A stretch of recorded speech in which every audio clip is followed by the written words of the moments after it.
starting again, we're beginning the chapter 1, verse 1 of the book of Shmos, the book of Exodus, starting with Martin Katz. Go. Do I have to turn this? No, it's on. Just speak. These are the names of the children of Israel who came to Egypt with Yaakov. Each man came with his household. Reuven, Shimon, Levi, and Yehuda. Yisachar, Zebulun, and Binyamin. Dan and Naphtali. Gad and Asher. Okay, so stop over there. Thank you. For those that were here, you have it? Page 344. 344, the book of Shmos. 345 is what he was reading. 345, yes, sorry, you're right. Sorry. In the English, it's 345. 345 is English. So, for those that were here before, when we were learning the end of the book of Bereshis, you already know the names of the 12 tribes, right? Even if you just read the Bible without coming to class. Twice, the Torah already told us all the names of the family of Jacob. It told us that they traveled down to Egypt. So why is the Torah again repeating the names of Yaakov's children if we already know them?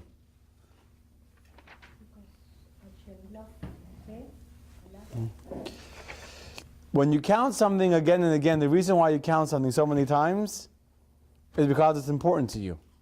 It's special to you. And so even though the exile is about to begin, and the suffering and the slavery of the Jewish people is about to begin, nevertheless, because of that, God wants to show the Jewish people how much He loves them. And so God counts the Jews again by name, which by counting them by name shows that you're important to me, you're special to me, and so the exile is about to begin, but you're very important to me, you're dear to me, you're precious to me. Therefore He counts them again, each one by name. Okay? Mordechai? All the people who emerged from Yaakov's loins were 70 souls, and Joseph was in Egypt. Okay, let me ask you a question, Mordechai. Yeah. So you were here. Did you not already know that there were 70 people that went down with Yaakov to Egypt? Yes. Yes. So why is the Torah repeating this? It's very important. Why is it important? Well, because, we started out with 70, and then we ended up with millions. Excellent. And then that was, God said to Abraham, your children will be as numerous as the stars. So this is fulfillment of prophecy. Do you remember, you're saying very good. If you remember the Haggadah we read a few weeks ago, I left it in the office. If you remember the Haggadah, one of the verses that we talk about in the story of the Haggadah is how, Bimsei Ma'at, few in number, we came down to Egypt. When we came down, we were only 70 people. And in a very short period of time, God's promised us, as He said, that we become as numerous as the stars and that God will make us into a large nation, was fulfilled. So even though, yes, we already know that there were 70 Jews coming down with Jacob and his family, Torah repeats it to show how the promise of God came true and how in a short time we grew into a very, very large group of people. Why is it defined as 70 souls? As opposed to 70 people? People or some other less demonstrative term. To me, that's. At the end of the day, you know what a Jew is? A soul. That's what it really is. Not 70 bodies, 70 souls. I will point out that since you stressed the word soul, that the word soul actually in the Hebrew is not written in the plural. In the English, they wrote it grammatically correct. They wrote 70 souls. But if you know how to read Hebrew, the Hebrew says, he called nefesh, in the singular. I pointed out to you last time, it says also in the singular. Each one of the souls, there were 70 people, but they were all united like one soul. They all were together in one, they all worshiped one God and they were all one. Bodily, they were different. Understand? Physically, they're different 70 people. But in their soul, in their core DNA, in their core makeup, in their essential identity, they all have one nefesh, one soul for all 70 of them. That's really what unites all the Jews. Is not our bodies, it's not our last names, it's not our cultural brisket. What unites us is our soul. Okay? I didn't know there was a cultural brisket. Of course there is. Gefilte fish, chicken soup, whatever it is. Maybe it's chicken soup. There's definitely cultural food that unite us. Yeah, they do. What? Goyim eat brisket. She's saying that Goyim don't eat brisket. We don't need kosher brisket, the real McCoy. They eat brisket only because they have Jewish friends that told them about brisket. Now, who started the brisket? Imagine you walk into some fancy treif restaurant. Is there going to be brisket on the menu? I'll ask you. I highly doubt it. I don't know. I've never been in a fancy non-kosher restaurant. But you tell me, is there brisket on the menu? Definitely not. I'm going to take a guess, an educated guess, without ever being in a non-kosher restaurant, that they don't have brisket on the menu. I don't look for brisket. Tujas, yeah, because they're trying to be a kosher style. That's Jewish style. Okay. Moving right along, verse number 6. Yosef died as well as all his brothers and all of that generation. The children of Israel were fruitful and swarmed and increased and became extremely strong. The land became filled with them. Okay. Number of things to point out. So we already know, I can ask you the same question I asked Mordechai and the same question that I asked Martin. But Howard wasn't here. But if you would have read the end of last Torah portion, the very last chapter that we read was the death of Joseph. Right? So we know that Joseph died. Why does he say it again? Why does it say it again? Because he was important. That's true, he was important. No, that's true. There's actually a descent into exile. It's very important to realize. I'm going to stress this a little bit. Slavery, the subjugation of the Jewish people, doesn't just begin, kaboom, one day we're free people, next day we're slaves. You have to realize there's a progression from being the Jewish people, who were very well respected by the Egyptians. Remember, Joseph was the one that had saved them in the famine. Yaakov, Jacob, is the one who remembers that, who blessed them that the Nile River would rise up when Pharaoh came and ended the famine 5 years early. So the Jews had a tremendously well-respected position in Egyptian society. And in the period of a few years, we'll discuss the exact years, the progression. They go from being well-respected to being a despised nation of slaves. How does that happen? It's a progression. So the first step of that is Henry dies. It's not Henry. Joseph dies. Look at who's calling me. How is that? I got 3 phone calls. My phone's vibrating one after the other. Okay. You see, that's why he's supposed to be off. The first step of the descent into exile is Yosef dies. Yosef dies. That's the first step. Now, Yosef was the first of all of his brothers to die. He dies at the age of 110. Good. The next step, there's a progression here, is that the last of the brothers die. And you notice who the last brother is to die? Levi. Levi dies at the age of 137. Okay? So it's about 20, 30 years after Yosef dies, Levi dies. That's the next step. The third step is, what's the next words in the verse that you read?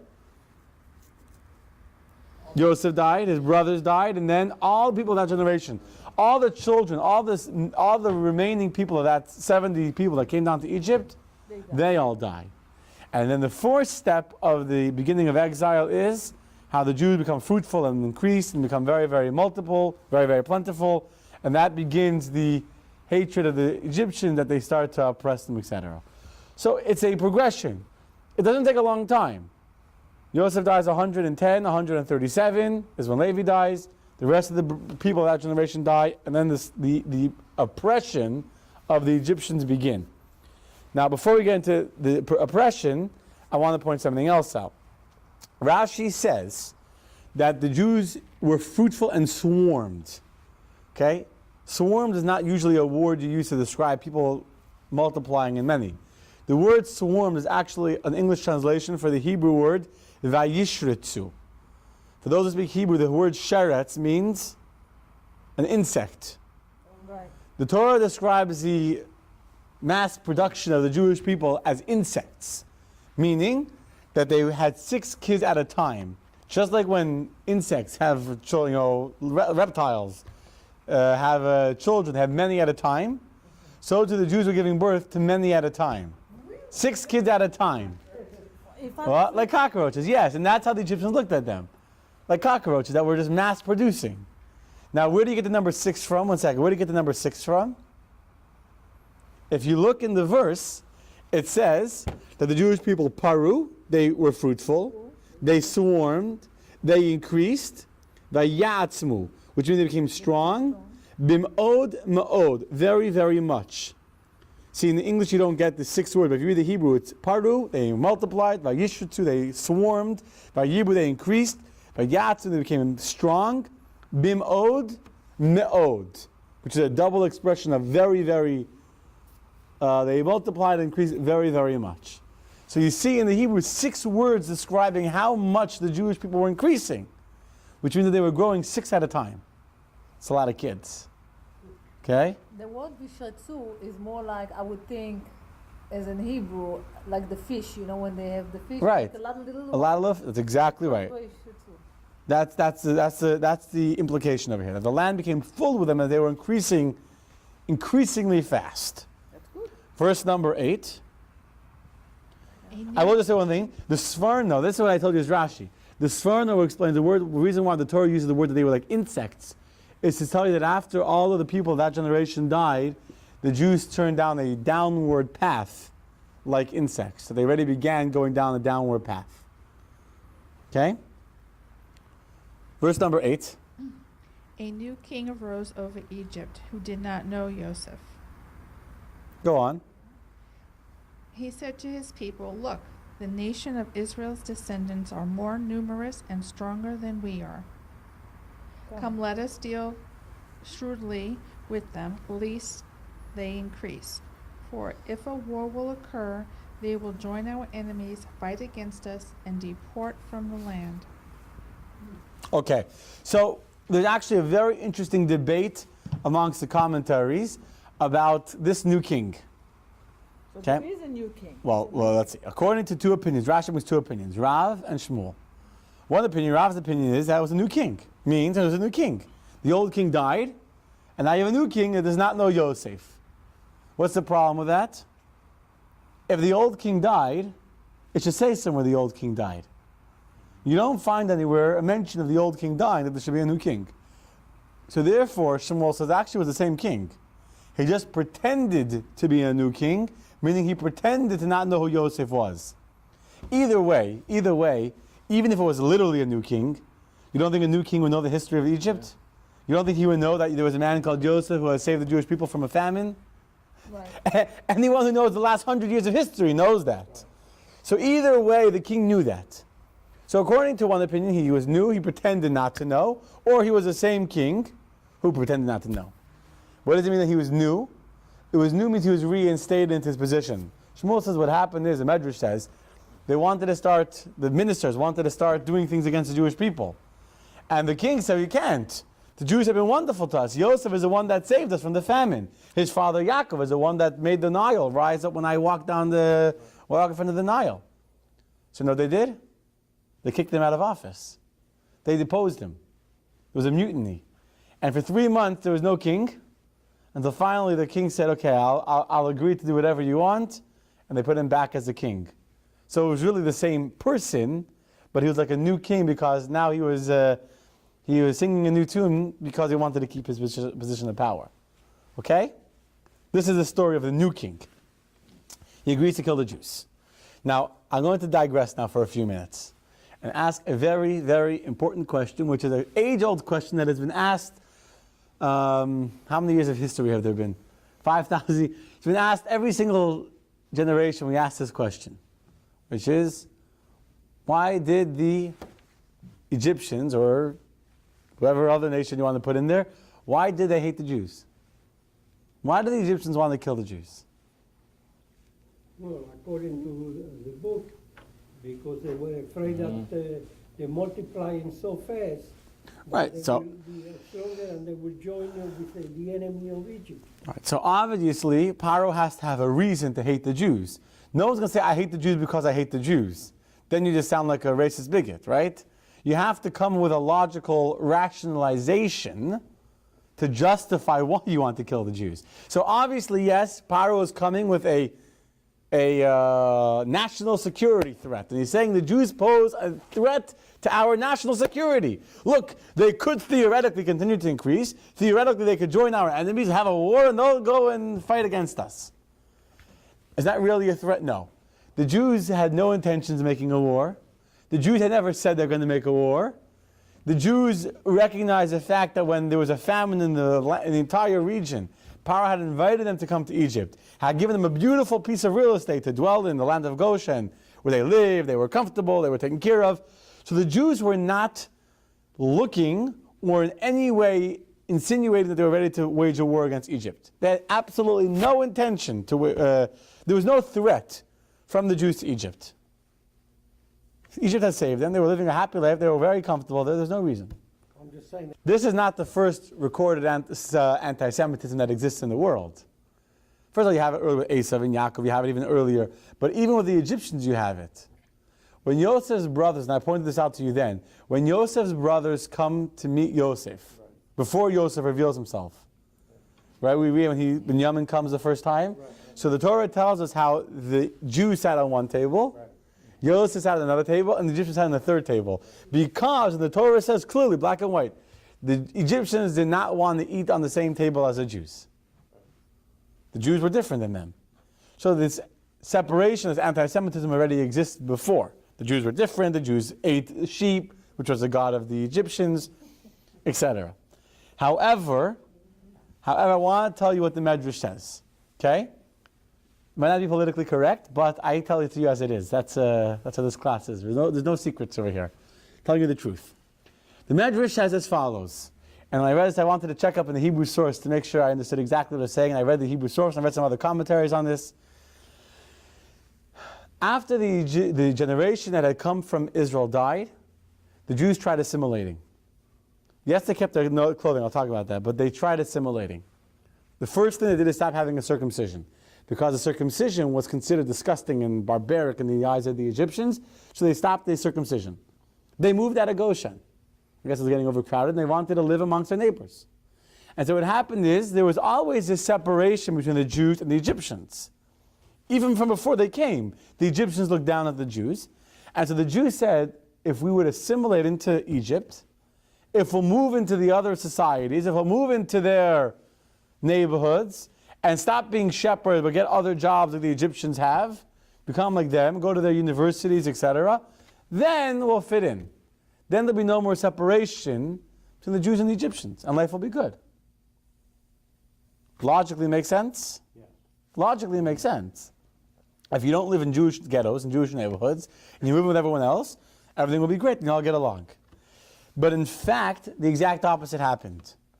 Because the Jews tried to assimilate, that's what caused the hatred that began to grow in the hearts of the Egyptians.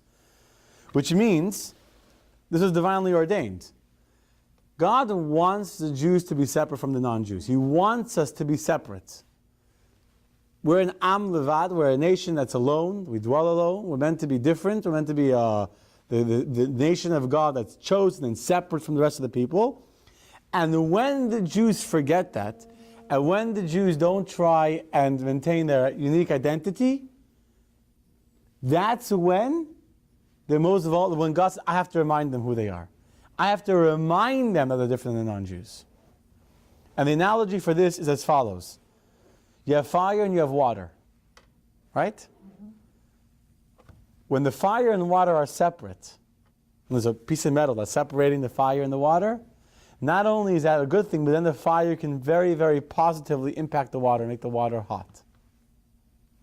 But when the water and the fire are not separated and they're mixed together, then the water puts out the fire. When there's a separation, when there's a pot and there's a separation between the Jews and the non-Jews, then we all help each other. That's the way it's meant to be. Then the Jew has a very, very positive impact on the non-Jew, on the whole world. When we try and break that barrier, say, let's all live together in harmony. Why should there be a pot separated between the fire and the water very quickly puts out the fire. And the only way then for the fire to survive, for the Jewish people to survive as a people, is for God to force us to recognize that we're separate. How? Through putting the water, through forcing us, through anti-Semitism, to recognize that we're different. This happened many times in history, by the way. Look what happened to the Jews in Germany. It's the same with the Jews in Spain. Specifically in the countries when we tried to assimilate the most, and tried to blend in the most is exactly where God had to remind us, but you're not. That's all they had was culture. They had no laws, they had no commandments, they had no Torah, they had no value system that differentiated them. So for all practical purposes, they were exactly like the Egyptians with a different, cultural background. But because they tried to assimilate, because they tried to blend in and look like everyone else, that's when the problems began. That's when the problems began. And that's when the Egyptians began to feel in their hearts a hatred to the Jews, which is not a logical thing. Yes, there's a rationalization for it. Yes, officially they became a national security threat. But they weren't really a threat. It was only because God created a hatred for the Jews within the hearts of the Egyptians because they were losing their identity. The Jews were trying to blend in. They were trying to move into the non-Jewish neighborhoods, trying to get non-Jewish jobs, etc. And that's what happened. I want to point to, yeah. Is that the reason why in Israel they live in Bnei Brak and they have those communities that stay? Yes, the idea of living in the Jewish community is a very important idea. You have that protection, how Chabad survives, I'll get distracted for a second. Going back to the analogy of fire and water, okay? Most Orthodox Jews only will live in religious Orthodox communities for the very reason that in order to maintain your identity and in order to protect the sanctity and the integrity of your children and of your environment, you need to be in a protected shelter. So there's a beautiful story I've said before, and I'll repeat it because it's very, very powerful, about this young girl in Borough Park or in New York, in Brooklyn, who went to Beis Yaakov. She later became the chief Chabad rabbi in Italy. I believe it's Mrs. Gorelik. And Beis Yaakov, which was an Orthodox girls' school, wasn't Chabad school, she had some Jewish neighbors that weren't religious. A Jewish friend that wasn't religious who lived on her block. So she used to invite her Shabbos afternoon to her home for a Shabbos party, to come eat Shabbos dinner with her family. She tried to reach out to her.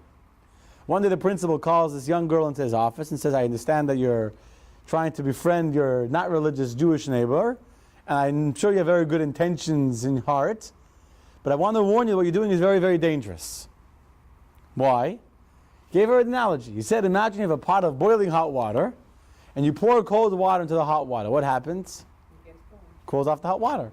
So you're a nice hot pot of water, you're in Beis Yaakov, and you're into it, and you're all inspired in your Yiddishkeit. But if you're going to associate with non-religious people, what will happen to you? Their influence is going to cool you off. So as long as you're in your school, you have to cut off all ties with her and just make sure that you remain hot and bubbling in the Torah environment of Beis Yaakov. She couldn't argue with that logic, and so she stopped her relationship with this girl. Later, after she got closer to Chabad, she became a Chabad Rebbetzin and learned the ways of Chassidus. She realized the flaw in this argument, which is that yes, it's true that cold water will cool off the hot water, but that's only if the hot water is no longer on the fire. As long as the water is still connected to the fire, if it's still sitting on the stove, not only will it not get cooled off, but in fact, the hot water will heat up the cold water as well. So you got to remain connected to your source. You understand? But the point, going back to what was happening over here. Again, that's the difference between Orthodox Judaism and Chabad. Yes, yes. So we won't go into the. But that can, but even the Chabad rabbi can only survive in a non-heated environment when they remain connected to their source, A, and B, when they know that I'm here to influence my environment and not to assimilate or integrate into the environment I'm in.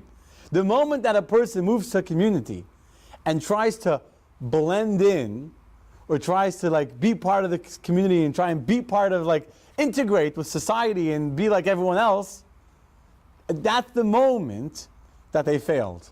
At that moment, it's over.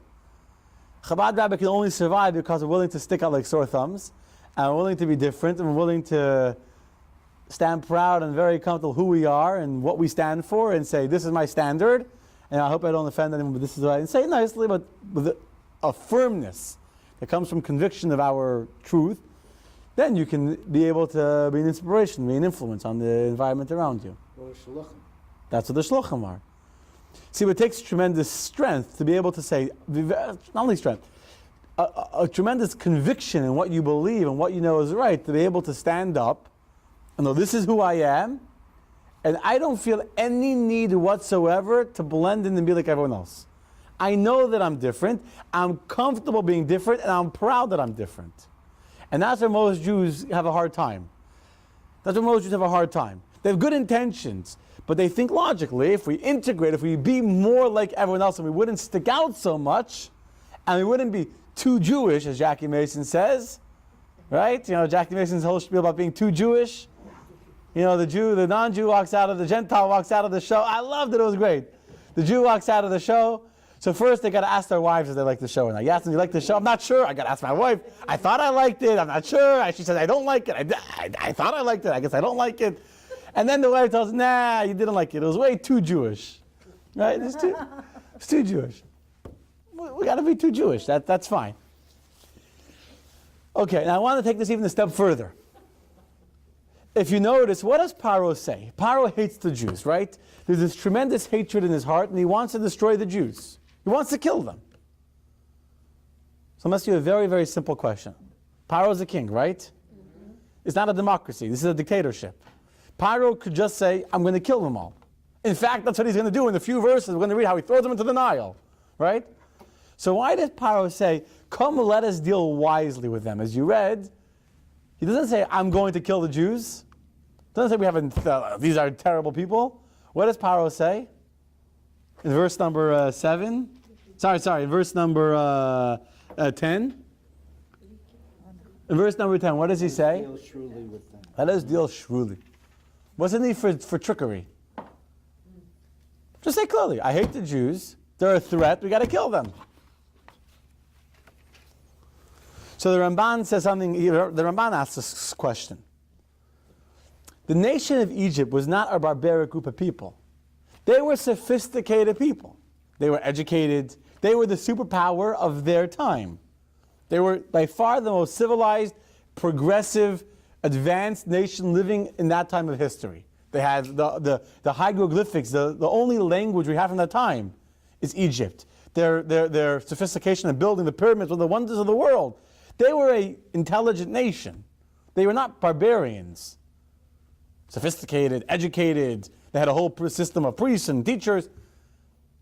Plus, the Jews were their friends, their neighbors. And so Paro knew, if I'm going to go and say, okay guys, we're killing the Jews, you know what would happen? The Egyptians would revolt. The Egyptians, the public outcry would be, the backlash would be terrible. So Paro has to deal wisely with the Egyptians because they're sophisticated people. They're not barbarians. And this is so important to remember today as well. As it was in Germany, as it was in Spain with the Inquisition, they were talking about their neighbors, their Jewish neighbors. We're not, the simple peasants of Ukraine that wanted to kill Jews. They were the intellectual, sophisticated, brilliant people, the educated people of Germany, of Spain, of Egypt, and it could be of America, where the progression into slavery happens slowly, not so slow, but happens, step by step, gradually is the word I should look, not slowly, gradually, and it begins with trickery. It doesn't begin with an open threat to the Jewish people. I'm going to tell you soon exactly how the slavery began, but the point is it begins very, very undercover. It's very sly. And the moment that a Jew is trying to assimilate into society, the moment he thinks that this society is his home, that is the moment that we're in trouble. You see, as long as the Jews that came from Israel were alive, they never thought Egypt was their home. Never. They never thought this is where we belong. These are our neighbors, this is our homeland. They knew we came from Israel, that's where we belong. So there was never a threat that they would become enslaved. There was never a threat to them. The threat of slavery, the threat of the bondage of Egypt, only can exist when you have a group of Jews that grew up in Egypt, who grew up in exile, in a wonderful environment. With everything they need physically, spiritually, emotionally, they're living in a wonderful place, in a wonderful time, in the best place in the land, in the best place on the earth. That's when the slavery and the exile can begin. Okay? So, Paro says, let us deal wisely with them. We got to fight them. This is a big problem. So what happens? Verse number 11. Marcia? Page 347. So they appointed over them tax collectors to afflict them with their burdens. And the Jewish people built storage cities for Pharaoh, namely Pithom and Ramses. But as much as they would set their hearts to afflict them, So did they multiply, and so did they spread. The Egyptians were disgusted because of the children of Israel. Okay, so let me tell you the story. It's a beautiful story, interesting story. Paro says we're going to do a tax because they're a threat. We got to build up our resources and to fight them, which is a totally normal, sophisticated, understandable way of dealing with the threat of the Jewish people. So Paro said we're going to build the cities of Pisam and Ramses. They're falling apart. We need to rebuild them. Anyone that's patriotic, anyone that's loyal to the country of Egypt, please come help us build these cities. And all the people came, and all the noblemen came, all the Paro himself came with a shovel and a rake, and he tied a brick around his neck to show that he was there in the trenches, digging and shoveling and sweating with everybody else. So of course, who got to show that they're the most patriotic of everybody? The Jews. And so the Jews worked harder than anybody else. And the Jews made a tremendous amount of bricks. They were like really all into it. Came the end of the first day with Paro himself leading them, and he said, I want everyone to count how many bricks they made today. And so the Jews counted, they were so proud. Oh, look at us. Look, we made more than anyone else. We made 500 bricks. I don't know what the number is. We made a lot of bricks. So I said, that's your quota from now on. Tomorrow, I want you to make the same amount as today. Don't slack off tomorrow. So the next day, the Jews came back. Right? They didn't finish building the city yet. And everyone came back, and they were paying them, by the way. Well, they offered them money. They were getting paid. In the first month, the Jews got paid for the work. And again, they were working. And every day over the course of the month, more and more of the Egyptians somehow disappeared. But as they disappeared, they became guards and policemen. And when the Jews wanted to leave, they wouldn't let them. Until finally, after a month, Paro said, okay, we ran out of money. We have no more money left to pay you, but you can't stop. And by now, all the Egyptians that have been working with them had turned into policemen, and they beat them. If they tried to leave, they would go and beat them. And they had a quota to keep. So now they're no longer getting paid. And no food. Well, at the beginning they were still getting fed. At the beginning they still slept at home also. I can tell you what happens. In the beginning they were still sleeping at home. They were going home every day. And in the morning, whoever didn't come to work, they would go around, they would find them. The Egyptian neighbors would go around, find them, and drag them to the fields, and they would whip them. Until eventually the Jews had no choice. And not only that, if they didn't finish the quota that they had made that very, very first day, they would get beaten and they would get whipped. That's how it started. And then it got more barbaric. Paro started taking kids, Jewish kids, babies, and stuffing them into the walls in the place of the bricks that were missing. So if they were supposed to make X amount of bricks, they didn't finish it, Paro would take their children and put them into the wall to fill in the missing spaces. And so of course they didn't want to see that happen, so that kept them motivated to keep on working. And so slowly the progression became worse. Then what happened is, after 12 months of this, Paro says, the officer said, we can't let you go home anymore. Because what's happening is when you go home at night, You don't come. you don't come back in the morning, you have to go spend hours in the morning going around and collecting everyone. People try to hide and whatever. And so it's taking a long time. You're not finishing your quota because you're starting the day so late. So you stay. So he's staying here in the fields, and they made them sleep on the floor in the fields where they were working. That's how it continued. And as it got worse and worse, they kept on demoralizing the Jewish people until, it says, the Egyptians were disgusted because of the children of Israel.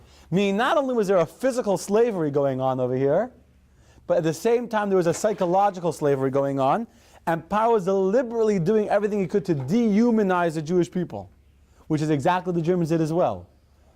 It began with, labor, but the whole idea of Nuremberg laws, etc., was to dehumanize the Jewish people, to the extent that the Jewish people became disgusting before the Egyptians. This is happening in a very quick period of time. The only people that were not getting, that were not in the slavery was the tribe of Levi. You know why? Because the tribe of Levi, they were the teachers, they were the rabbis and the sages of the Jewish people. And so that very first day, when they sent out messages, whoever wants to be a patriot, whoever wants to show their loyalty and their allegiance to, they never went. They said, we don't need to show allegiance. We're not trying to be like everyone else. See, the other Jews felt this need to go show their allegiance because the Egyptians were complaining, you're not patriotic, and maybe the Jews will go and lead a rebellion against us, and they're going to go fight with our enemies. So the Jews felt this inferiority complex. They felt this need to prove that we're not your enemies. We're the most loyal Egyptians you can find. And because they felt that need, That's why they became enslaved. The only tribe not to feel that need was the tribe of Levi. Therefore, the tribe of Levi was never enslaved.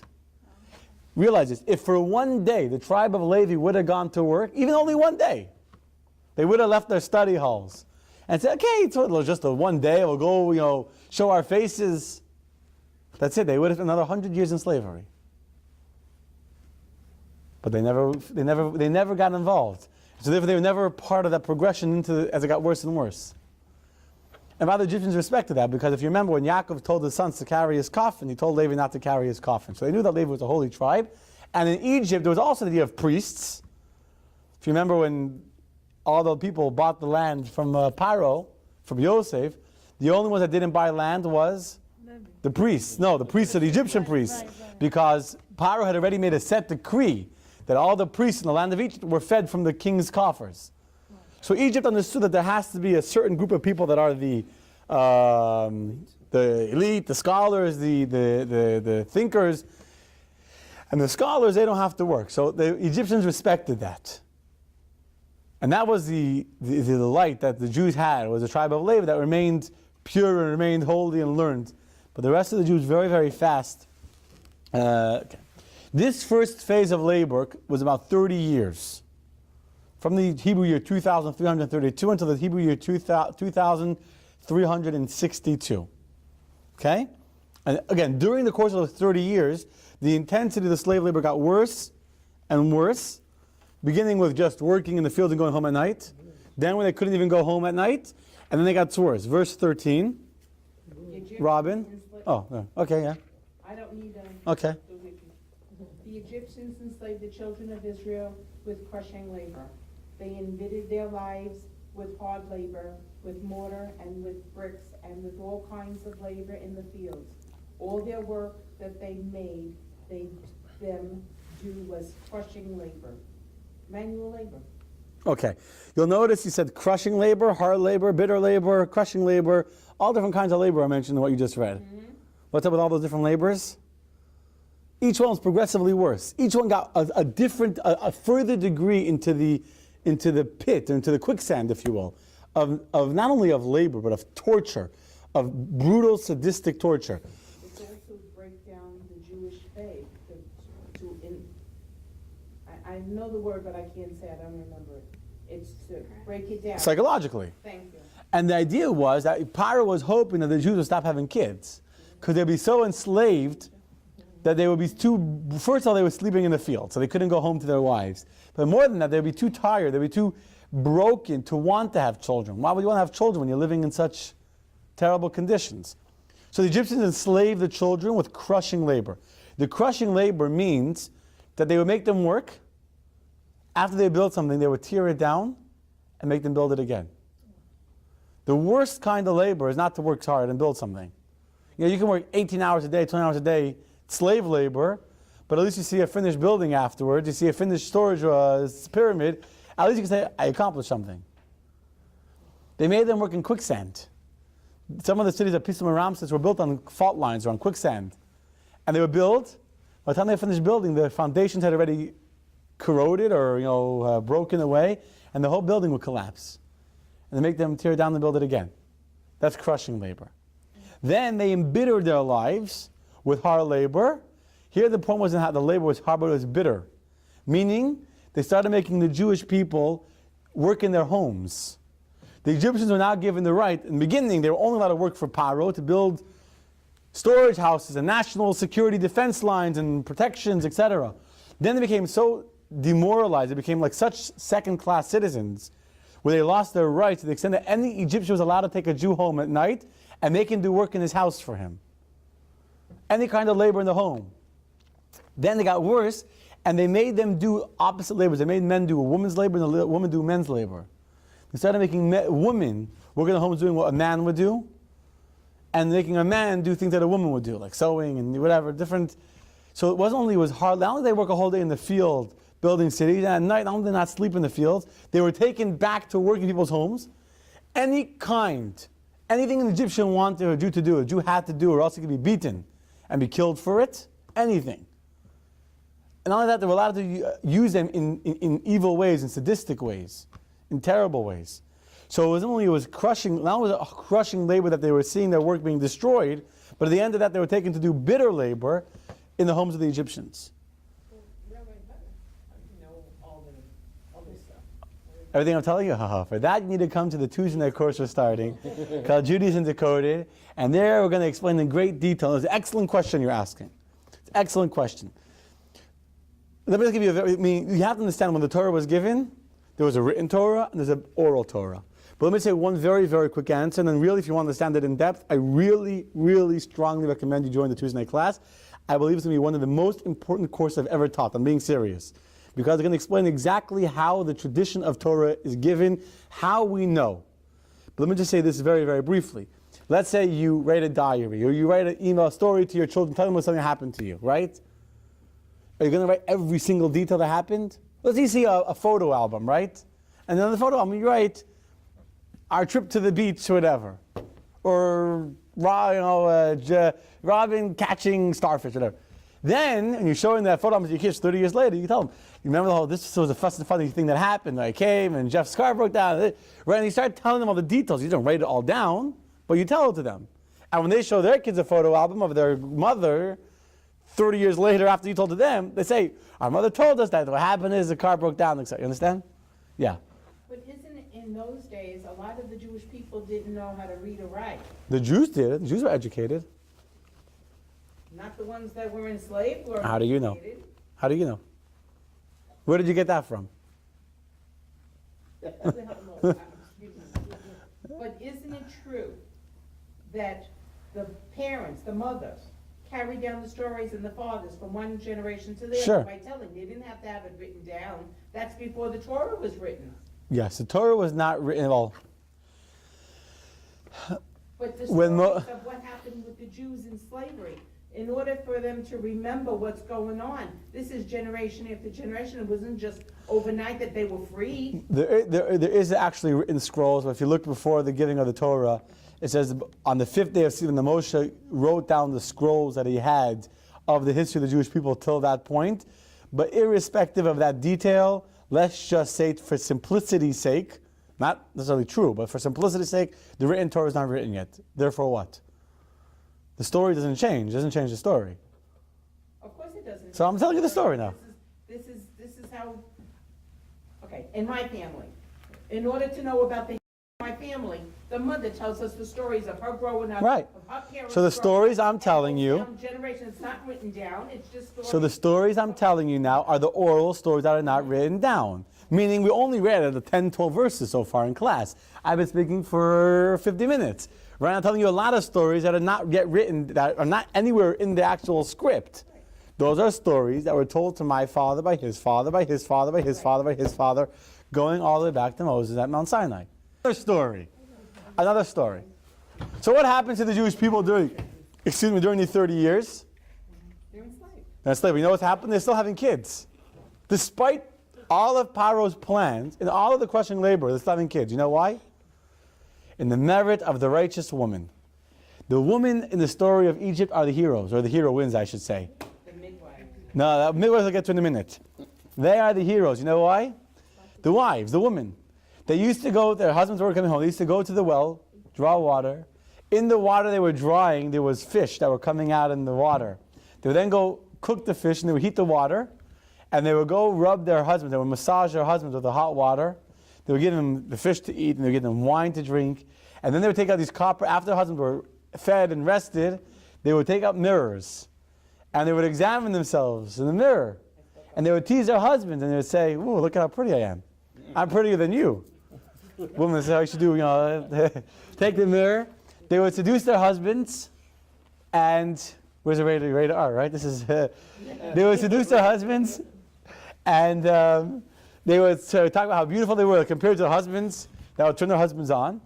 They would have sex right there in the fields. And then the woman would go home. And it was time to give birth to the babies. They couldn't give birth to the babies in the cities because the Egyptians will find them. They would go out to the apple orchards.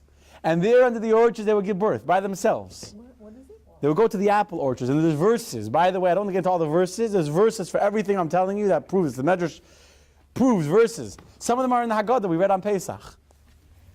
And there it says, under the apple orchards, he said, you grew under the apple tree. God says, I brought you forth. And the angels would come and they would feed these babies. 2 rocks, one that would give milk, one would give honey. And then the Egyptians saw that these women were having children in the fields, and they came out to get them. A miracle happened, and the children were absorbed into the ground.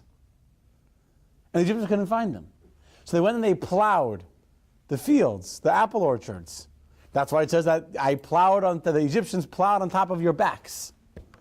And then after the Egyptians left, they couldn't get the Jews. The Jews grew up, and then they sprouted out from the grass, and they went back home in flocks. And that's why we say, it's in the Haggadah that you read. You know, if you just read the English, without rabbinic interpretation to help you out, you read a verse that went as follows. That I left the Haggadah in the room, but basically it says, there's a whole pile there. It basically says you sprouted forth from the grass. That's what the verse says. You sprouted forth from the grass, and I'm not sure how you understand that if you don't know the story. But now that you know the story, it means at the top shelf, they're behind the books there. It means that they sprouted literally. A miracle happened, and the Jewish children came out from the grass, and they came back home in flocks, in droves. And the Egyptians couldn't figure out, thank you, where these kids were coming from. Here, I'll just read to you the English. Few in number, we're down to Egypt, right? 70 persons, we increased, we multiplied.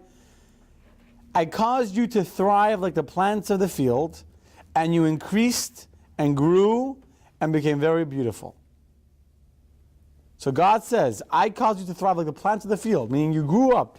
You came out from you grew out like the grass in the field, and God, Batigdali, He made you beautiful, means God Himself shaped the child. After a child is born, you need a midwife to shape them, to put their bones, make sure that everything is fine. God's angels did that themselves. There was no midwives there, no hospitals. They were out in the fields. God Himself made these children grow up, and He fed them till they came back home. And so what happens is after 30 years of the slave labor, 30 years of progressively worse, demoralizing, demeaning, oppressive labor, the Jews are still growing by leaps and bounds. There's still more and more kids everywhere you look. Till finally Pharaoh says, this is not working. And were they having 6 kids then too? I guess, yeah. So now what happens? Now they get to the next stage of the Egyptian slavery, Robin. The king of Egypt spoke to the Hebrew midwives, one of whom was named Shiphrah, and the second whom was named Hua. He said, when you help the Hebrew women give birth, and you look on the birth stool, if it is a son, you shall put him to death. But if it is daughter, she may live. The midwives, however, feared God, and they did not do what the king of Egypt had told them. They kept the boys alive. Okay, so this is the first time that Pharaoh speaks to the midwives. We won't get to the second time today, but basically what happens, 5 years after the beginning of the second stage of the oppressive labor, where they can't go home and there's still kids coming everywhere, Pharaoh calls the midwives. Who are these midwives? They're called Shiphrah and Puah, but that's their pseudonames. What are their real names? Miriam, you know who Miriam is? And Yocheved. Who's Yocheved? Yocheved is the wife of Amram, who would become the mother of Moshe and of Aaron, etc. Miriam is actually her daughter. Miriam is called Miriam because of, who can guess what the name Miriam means? I'll give you a hint. Yeah, that's right, Marar. Well, it's not called Mar, but Mar, the root of Mar is Mar. Mar means bitter. Miriam was called because she was born in the beginning of the Miriam, of the suffering, the bitterness of the Egyptian exile. Now there's another medrash that says that the 2 midwives was not Shiphrah, was not Yocheved and Miriam, but it was Yocheved and Elisheva, the daughter of Aminadav. Elisheva would later become Yocheved's daughter-in-law. The wife of Moshe. The wife of Moshe, yes. No, not the wife of Moshe, the poor wife of Moshe, the wife of Aaron. Wow. Okay, his future daughter-in-law. Either way, Elisheva. The daughter, you heard of Nachshon ben Aminadav? Yeah. That's the guy that walked into the water? Yeah. So he had a sister called Elisheva. Okay? Either way, they went and they were told by Pharaoh that you should kill all the boys. He was out there to do with the girls, and we'll get to that later. But let me ask you a simple question. How could 2 midwives be enough for all of Egypt, all the Jews in Egypt? Remember, the Jews are having these tremendous births, tons and tons of kids. So how is 2 midwives enough for the whole people? I don't know. Because they had ink? Well, that was in the fields, but even before then. Because the The women knew how to deliver more than that. The women actually were delivering on themselves. The angels were helping them. They had God's blessings. Yocheved and Miriam only were there to reassure the woman that they knew that if there be a complication, Yocheved and Miriam, or Yocheved and Elisheva, called Shifra and Puah, would come, and they would, their prayers, they would say they would be able to save the babies. And so just knowing that they were there was already the reassurance that the woman needed to be able to successfully deliver. So when later on, Yocheved, Shifra, and Puah would tell Paro, when we come, the baby's already born, it was true. They weren't actually delivering the children. They were just there to reassure the people. That's what called Shifra. Shifra means like to form the limbs, and Puah is like to poo-poo the baby, to calm the baby. Yeah? The tribe of Levi continued to take children in the circumcision and... The tribe of Levi kept circumcision. The tribe of Levi kept all the laws. They maintained their Jewish identities. The rest of the Jews did not. Can we say that because of the tribe of Levi, the Jewish continue? Well, God was planning. No, I mean, because of them, God had a plan but for. they are the one who continue. I don't because. I mean, they kept the Torah. I mean, not really, because then God's going to give the Torah to the Jewish people after they leave Egypt. I don't know if I would agree with that statement. Anyway, let's continue the story. Verse 18, Claire. The king of Egypt summoned the midwives and said to them, "Why have you done this thing, that you have let the boys live?" The midwives said to Pharaoh, "Because the Hebrew women are not like the Egyptian women, for they are skilled as midwives. Before the midwife comes to them, they have already given birth." Okay, so basically they come to Paro, they have no fear. And they come, Paro says, "You guys are not listening to me." Now, actually, it says that Miriam started to argue with Paro, and Paro was going to kill her, and Yocheved pleaded for his life, and something came over Paro, and he forgave her. And after he regretted it, then he couldn't find her anymore. But that's an interesting medrash. But the point is that they say to Paro, "Look, we want to do what you say, but we can't. The midwives, the women are having kids too quickly for us. We're not able to do anything, and sorry, they're having kids without us." Okay? So what happens? Verse 20. God was good to the midwives, and the people multiplied and became very strong. It was because the midwives feared God that he made houses, family lines for them. Right. So what was he blessed them that from Yocheved will come the house of the tribe of the Kohanim and the Leviim, right? Aaron, the Kohen Gadol, will come from the tribe, will come from the mother of Miriam, from Yocheved, and from Miriam will come the tribe of the royalty, because she will marry into the tribe of Yehuda, and as explained in the Seder. Right. So they were rewarded for their bravery, their loyalty to God, that from them was born the priests and the kings of the Jewish people were born from them. Okay? Now, before we read verse 22, let me tell you what happens. Paro's astrologers tell him that soon the Redeemer of the Jewish people is going to be born. In addition to that astrology, that vision in the stars that they see that the future will be born, and in addition to seeing the fact that he's not succeeding and wiping out the Jewish people just by enslaving them and making them work in labor camps and building cities, Paro was having a dream, a scary dream.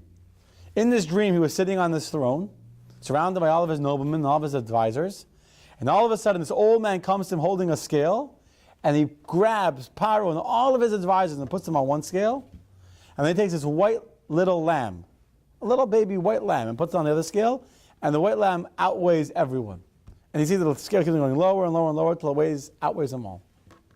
He wake up in a sweat, and the astrologers told him that this white little lamb is the future savior of the Jewish people. Paro's afraid. So Paro says, "I got to go and kill this guy. What should I do?" So he calls 3 advisors, his closest 3 advisors, for advice. Who are his 3 advisors? Bilam. You heard of Bilam? Bilam's the guy that tries to curse the Jews later on. Yisro. You heard of Yisro? Yeah. Becomes the father-in-law of Moshe. Zipporah, Moshe's wife, is Yisro's daughter. And Eov, Job. You heard of Job, right? The suffering guy. What happens? First Yisro, he says, "What should I do with the Jewish people? They're not being killed. They're not going to be saved from us." So Yisro says, "Paro, I don't think it's a good idea to try and do anything to the Jews. Do you remember what happened to the old Paro that kidnapped Sarah? When Avram came to Egypt during the famine in Israel many years before, the king kidnapped Sarah, and the entire palace was afflicted with saras, with leprosy. And Avimelech kidnapped Sarah was not good. Don't do it. The king didn't like that. He saw, and Yisro saw the king's face was getting very, very angry at him. Then Bilam spoke. And Bilam had a very good idea. Or he thought, he said, King, you got to kill these Jews. They're terrible. They're the enemy. They're going to destroy us. But we got to be smart. We can't kill them with fire, because we already know that God saved Avraham from the fire of Nimrod. Right? Nimrod threw Avraham to the fiery furnace and he was saved. We can't kill them with the sword because God already saved Yitzchak from his father's knife. When Avraham was going to slaughter Yitzchak as a sacrifice, God saved him. We can't enslave them because they were already been enslaved from that when Yaakov was working for Lavan, his father-in-law. That was almost a form of slavery. See, being with your in-laws right away, that's like a form of slavery right there. But he had to work with his father-in-law's sheep and all that, and Lavan tried to take away everything he had, and in the end, Yaakov left 20 years later a rich man, and Lavan lost all of his money. So that won't work. But you know what will work? Throw them into the Nile. Because God has already made a promise to Noah that he would never bring another flood on the earth again. So God has no way of punishing us with water. Little did he realize that God didn't have to make a flood. God just brought the Egyptians into the Red Sea and drowned them exactly measure to measure. Exactly how the Egyptians tried to kill the Jews by drowning in the Nile is exactly how God ended up destroying the Egyptians by drowning them in the Red Sea. But, that's what goes. It's called in Hebrew. It's called Midah Keneged Midah, which is that God is a very, very fair and just God. He gets you exactly the way you sinned. It's exactly how He's going to get you back. So Bilam thought, you can't get us with the water because He promised not to make a flood. God didn't make a flood. In fact, He made dry land for a little bit, and then He drowned the Egyptians, and that was the end of them. But in the meantime, and Eov was silent. Eov abstained, as we call it today, right? He abstained. So Eov, like Russia abstained from voting on Iran's arming the rebels in Yemen. They abstained. So Eov abstains. Meantime, Yisro saw that Paro didn't like his idea. He liked Bilam's idea more. He snuck out of a back door of the palace and disappeared, and he moved to Midian. He ran away because he was afraid for his life. But he was rewarded in the end. That what? His son-in-law was Moshe. Bilam in the end was punished. That what? He said, let's kill the Jews. What happened? In the end, the Jews kill him. And Eov, who was silent, ends up suffering a very, very painful suffering, as is read at great length in the book of Job. Anyway, he realized it was not enough. And so, what happens? Verse 22. Patty? Pharaoh commanded all his people, saying, every son who is born, you shall cast him into the Nile, and every daughter you shall allow to live. What do you mean you shall allow to live? Sorry? What does that mean you shall allow to live? Why not kill all of them? Why only throw the boys in the Nile? Because they still need the women to work. So if anything, the other way around. If anything, you need the men to work and the women that have the children should be thrown into the Nile. But because the men were the teachers and of the Jewish religion. Okay, you're on the good track. Assimilated. And they figured if you kill the men, the women are going to have to start to assimilate into the Egyptian culture, while there'll be nobody left to continue to teach the Jewish culture. Right, very, very good question. So basically, in their mind, Paro wanted to destroy the Jewish people. He thought that to do that, he needed to destroy the men, the teachers. The woman, he wanted to keep alive. Why? He wanted to drown them also. Just not in the physical Nile, but he wanted to drown them in the Nile, in the spiritual, in the psychological exile of Egypt. He wanted to turn them into Egyptians and have them become Egyptian-carrying women, making Egyptian babies instead of Jewish babies. He didn't realize that Jewishness goes through the mother. He thought if we kill the men, then we'll be able to turn the women into Egyptians. Then there'll be many women available for the Egyptian men to give birth to many Egyptian kids. It's very important to recognize that even until today, that we try and drown. Sometimes we have Jews that are drowning their, they're letting the daughters live. They're drowning them not in the Nile, but they're drowning them in Egypt, in the Egypt culture, in the Egyptian society, in the Egyptian way of life, to turn the Jewish girls into Egyptian girls. That's what Paro wanted to do. The reason why we survived is because the Jews didn't allow that. They should do the same thing as well.